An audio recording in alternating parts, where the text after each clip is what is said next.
Okay, so we're all good to go. So, thanks everyone who joins in today or has a look at us later of the recording. Just want to welcome everyone to Sue Copsey. So, Sue is a British author living in New Zealand, and Olivia Hayfield is her pseudonym of award-winning of her books. And I've been reading Wife After Wife Hey, yeah. and really enjoyed it, and really enjoyed the concept of what the book's about, which I'll tell people about in a minute. So Sue's usually in her office editing other people's books, while Olivia is often in her writing hut at the bottom of the garden, imagining what historical figures would be like if they lived today.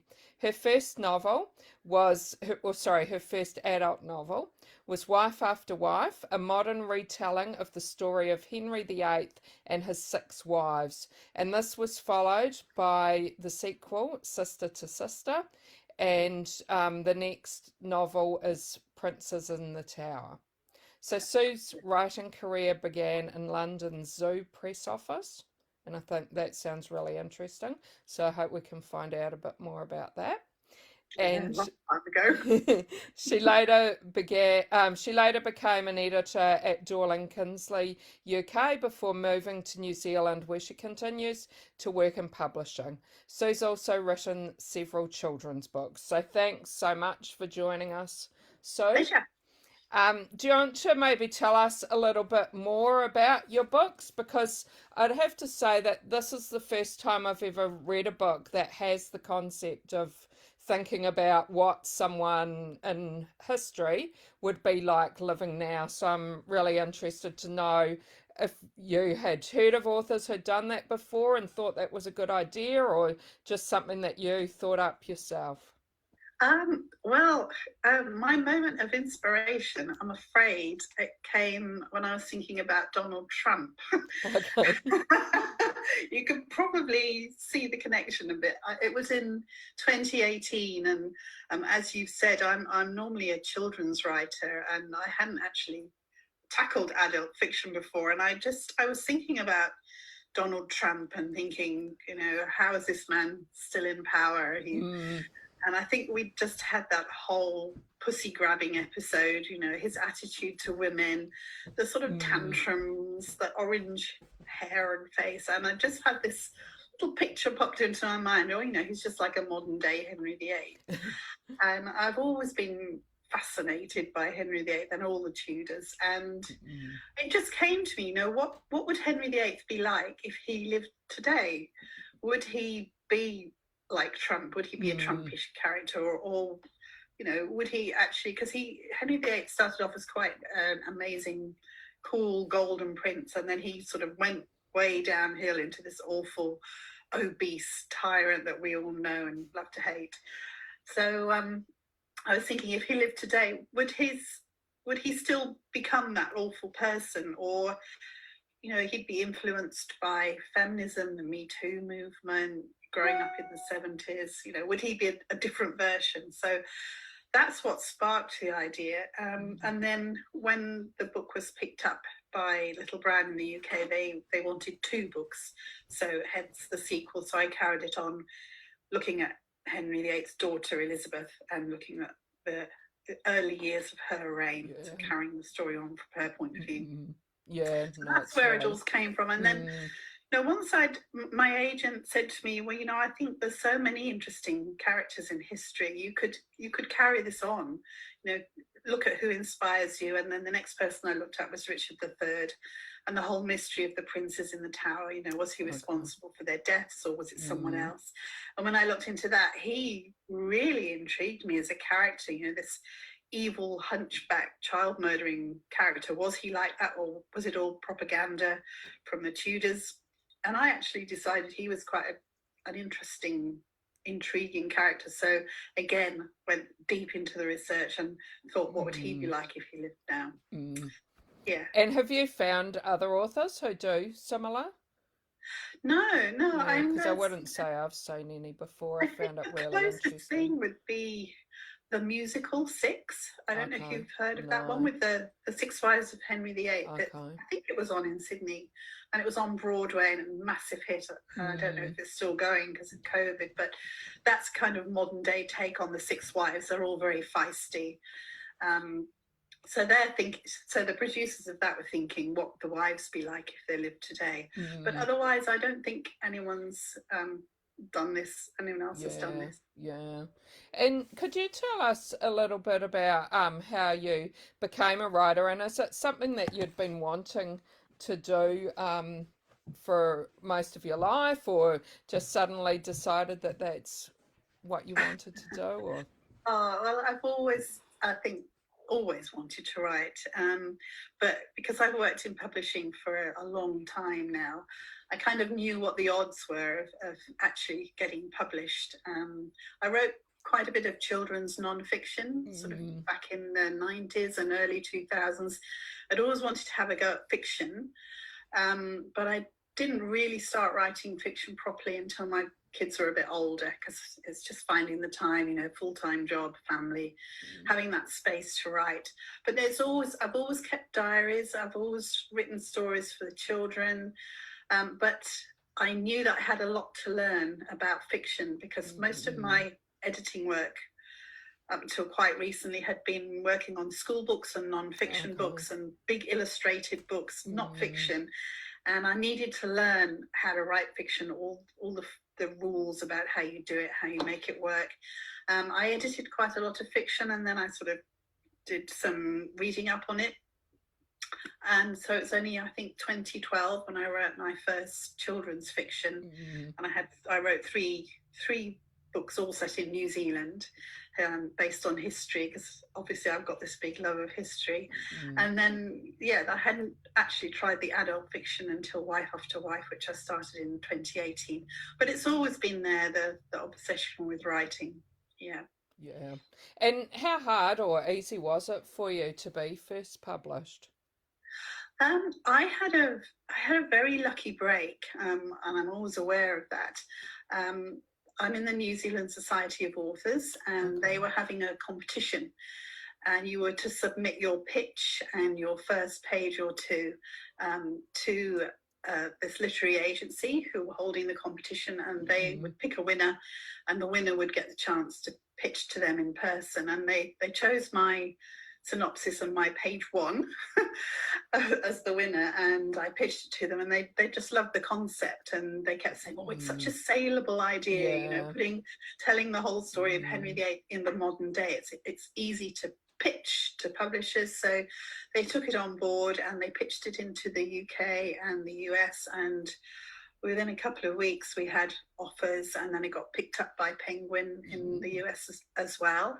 So it all took off very, very quickly, and I was just amazed, because working in publishing, I know how glacial everything is, and how long you have to wait for responses.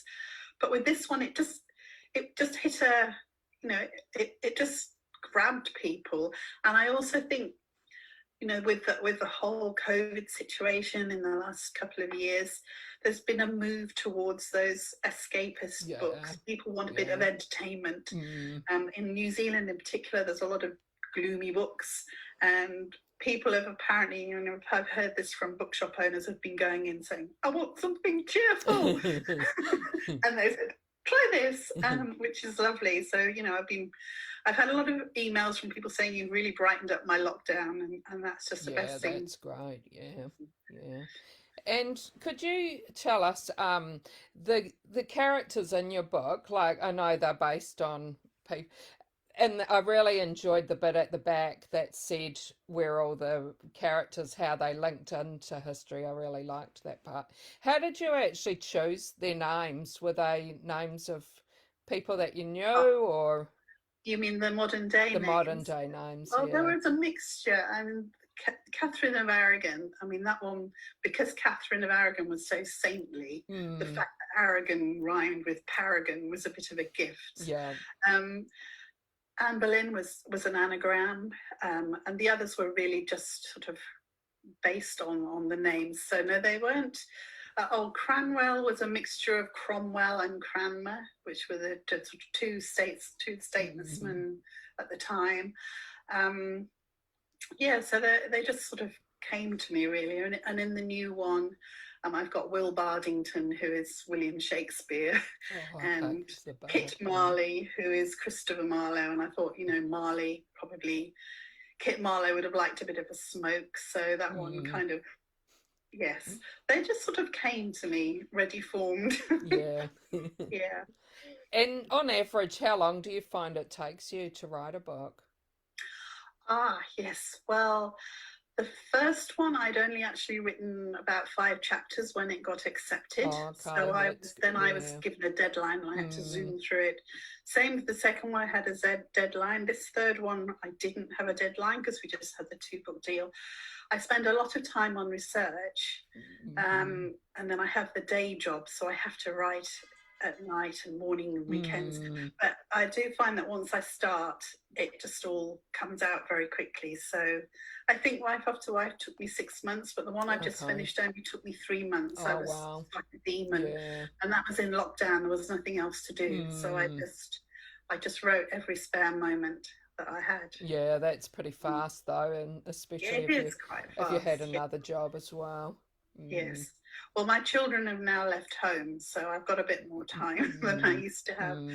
Yeah. And are you someone who has a big long list of the books you want to write in the future, or do you just try and concentrate on the one you're doing?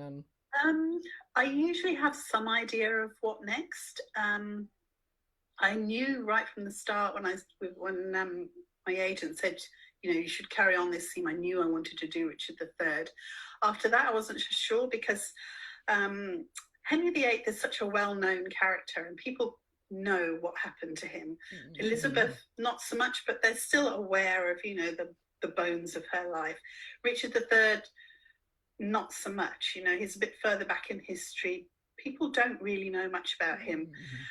So I have to think, will people want to read a modern day version of this person if they don't know who they are? Like there's a couple of really interesting characters in history, very strong women, like Eleanor of Aquitaine is one. People haven't got a clue who she is. And she had this amazing life, but I don't think it's appealing enough. So I'm looking more at people like King Arthur and Robin Hood. The more well-known. My dog. I've got a dog joining you. Yeah. Yeah. And could you tell us with your reviews, are you someone who likes reading your reviews, or do you steer clear of your reviews and don't read them at all?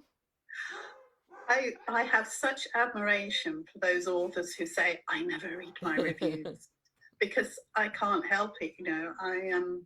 I read them all, and I get for the first book, it was my first attempt at adult fiction, and even though I've been an editor since 1995, so I should be able to tell if writing is good and if it's working. When it's your own stuff, it's so hard to be objective, and I honestly had no idea whether this was going to be, whether it was going to appeal, whether people were going to like it. I was so nervous, and then I started to get the reviews here in New Zealand, and it was reviewed by most of the major press and magazines, and they were all good. And so I finally started to think, oh yeah, maybe this is okay, and I got less nervous about looking at them.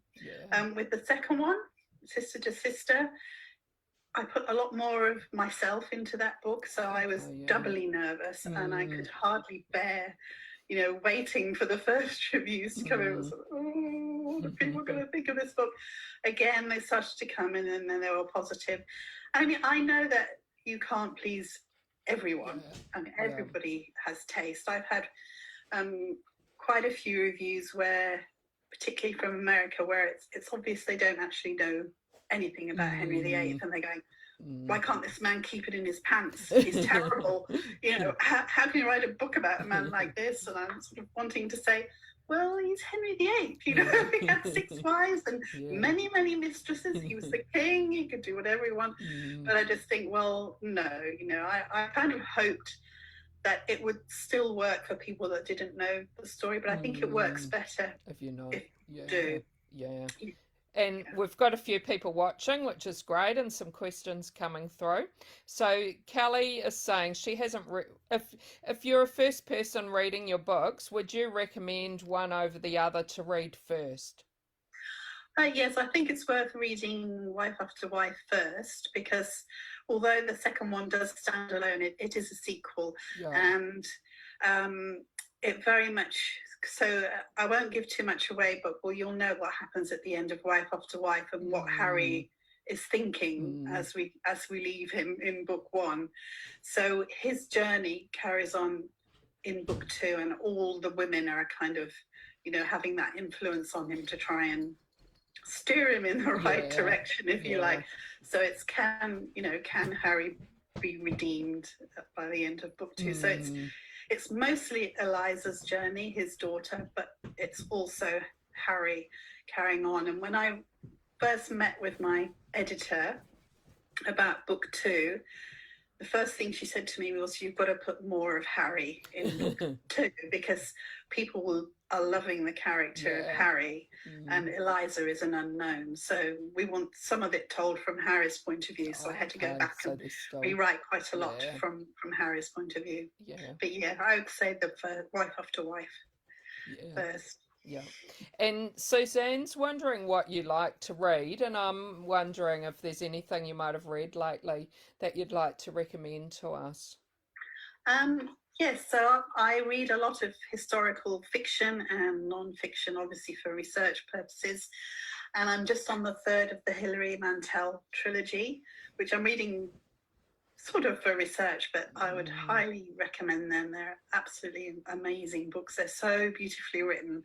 They're not everybody's cup of tea. They're quite long, but I just think they're amazing. I always like Philippa Gregory's books. If you're into historical fiction, I usually have one of hers on the go.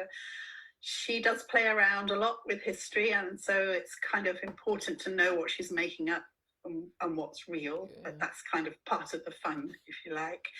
On a light note, I've just read a book which my publisher sent me here, and I know it's available in Australia too. It's called The Last One at the Party, and it's by an author called Bethany Clift. And it's when I first read the blurb, I thought, I really don't want to read this. It's a global pandemic has hit, another one, and she's the last person left alive in Britain, and she goes off trying to find other people, and it's her story. And I thought, why would anyone want to read this? But I was hooked from the start, because it's this amazing balance between horror and comedy. So there's actually some very, very funny moments in it. So that's one that I've just read, and I'm also reading like Jojo Moyes' books. I'm just about halfway through The Giver of whatever it's called, The Giver of Stars. Yes, I'm reading that one at the moment as well. So I've usually got about 4 books on the go. I have the sort of light reading, the research reading, and then the heavier stuff as well, like all of us probably. Thanks for those recommendations.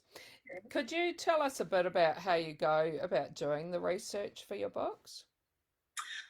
Yes, a mixture of non-fiction and fiction and YouTube videos. I watch a lot of those, all the historical documentaries, history blogs. I follow a lot of history blogs. There's a couple of very good Tudor history bloggers that I follow.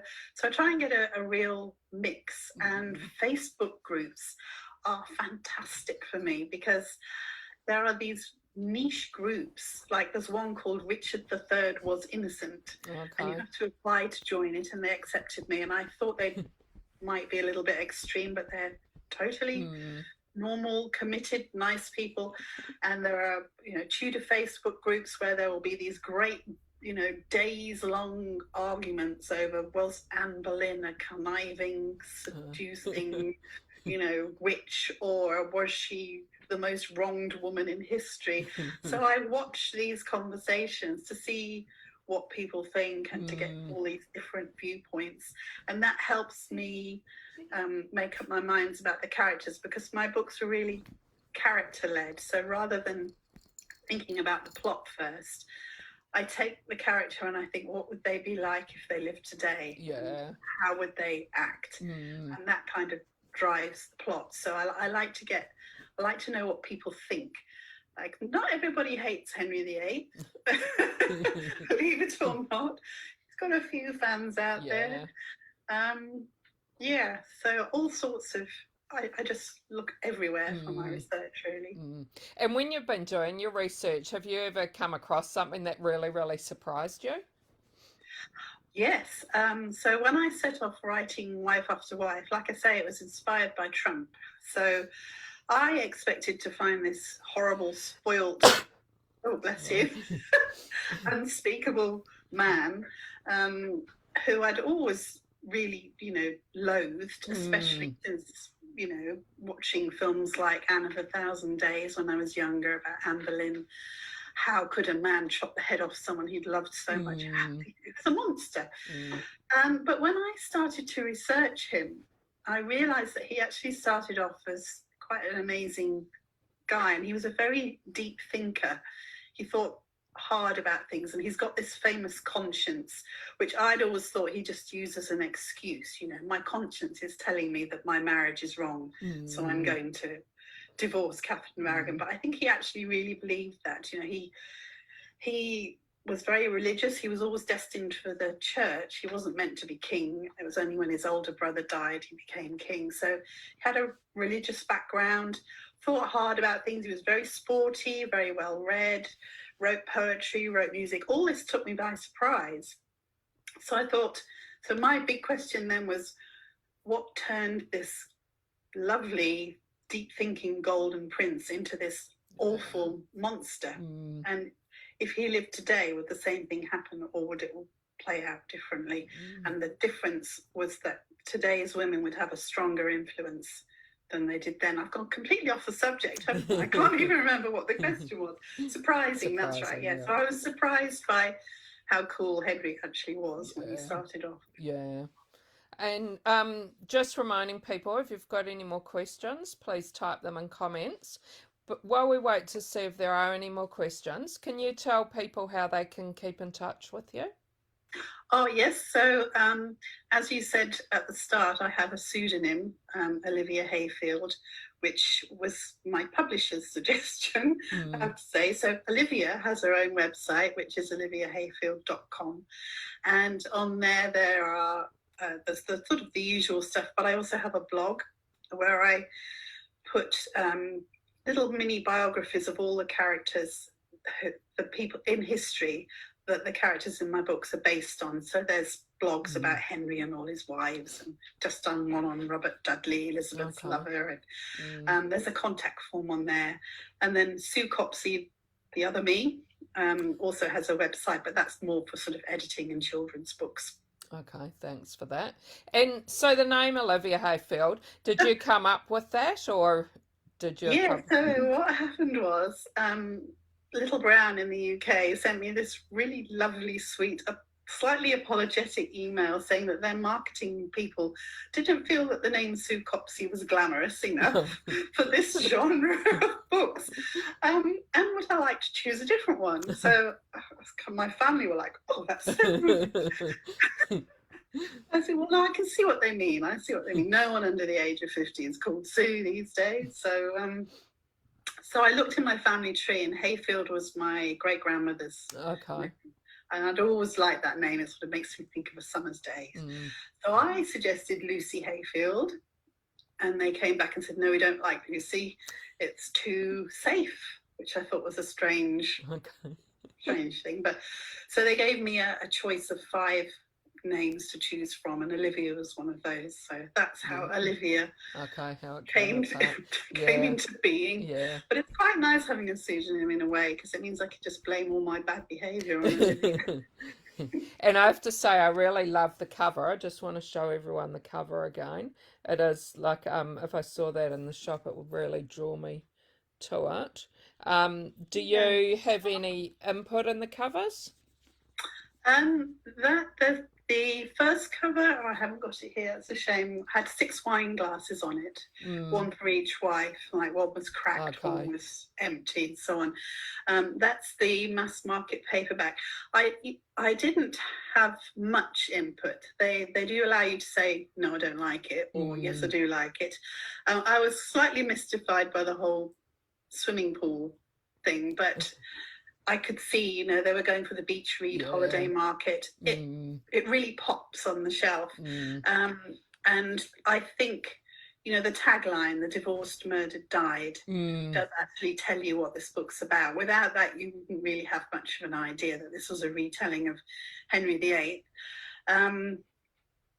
And the American cover, I don't know if you've seen that, it's just got a pouty lady on it. Oh, really? Okay. With sunglasses on. And when I saw that, I thought, what's this got to do with Henry VIII? But because I work in publishing, I know that they know what they're doing, especially Penguin in America. So I just thought, okay, I don't understand this cover, but I just trust them that, you know, they know what they're doing. I'll leave them to it. And the sister to sister, I've got it here. Oh, okay, yeah. It's so eye-catching, and we've got another swimming pool. And my son actually said to me, "Is there much swimming in your books?" There's no swimming in my books, but it's got the London skyline on, and the two side by side, they go really well together. So I was really impressed with that cover. At first, I wasn't sure because it looked a bit apocalyptic to me with the yellow. But that's kind of quite appropriate now, I suppose. Yeah, it makes it stand out as well, I think. And the title, was that your title, or did they change the title? Oh, Wife After Wife, that was quite funny because one of my favourite all-time books is Life After Life by Kate Atkinson. So when I was writing it, I jokingly called it Wife After Wife as a kind of tribute to her, thinking that at some point it would get changed. But no one ever suggested changing it, and they all said they liked it. So it stayed as Wife After Wife, which was great. And then Sister to Sister was just to kind of connect the two. Yeah. And the third one, the Richard III one, because it's a whodunit, I called it Hunch, but they didn't like that. So it's currently just called Olivia Hayfield, Book 3, Untitled. I don't know what that one's going to be called yet. And when would we hope to see that one? That one's due out in early 2022. Okay. So the way that it works is they come out first in Australia and New Zealand in January in time for the summer here, and then they come out in the Northern Hemisphere in June, July. So they're not actually... Sister to Sister is only out as an ebook at the moment, and an audio book in the Northern Hemisphere, but the paperback's out in June, July. I think not until October in the US. That's a little while. Yeah, it's a bit later there. Yeah. Okay. Well, thanks so much for joining us. Been great chatting to you. And like I said, I really, really love the concept of your book, something really different. And maybe we can have a chat with you another time. Yeah, that would be lovely. Thanks. And yay to Australia, New Zealand bubble. Today. Thank you for having me. And thanks everyone else who joined in. Thank you. Bye. Bye.